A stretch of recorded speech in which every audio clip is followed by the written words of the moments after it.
Jau šį šeštadienį Vilniuje 8 geriausi Europos sunkaus svorio kovotojai akis į akį stos senojo žemyno čempionate. Lietuvai atstovaus Mindaugas Sakalauskas, Mantas Knyzelis bei Sergejus Maslobojevas, kuris kibs į atlapus Drakula pravardžiuojamam Vasilijui Popovičiui iš Rumunijos.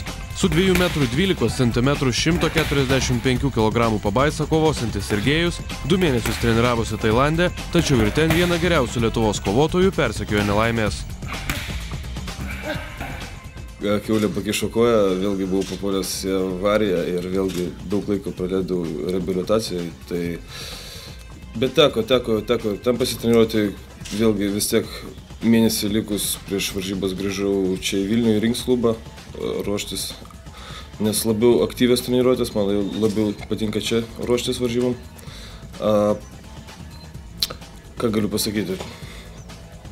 Pasiruošęs atiduoti visas jėgas ringe, o ten kaip bus, kaip Dievas duos. Praėjusio turnyro nugalėtojas Mindaugas Sakalauskas sako, kad laimėjimų nesureikšmina. Kiekvieną kartą lipant į ringą nežinai, kaip viskas baigsis. Nežinau, kaip čia sureikšminta titulas. Nemanau, kad čia yra titulas. Čia yra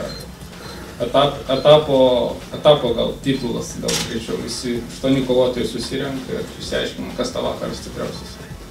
Kitą vakarą gali būti kitas stipriausias.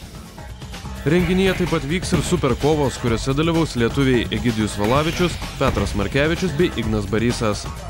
Marius Zaremba, Vytautas Juknys, Sport 1 Žinios Plius, Vilnius.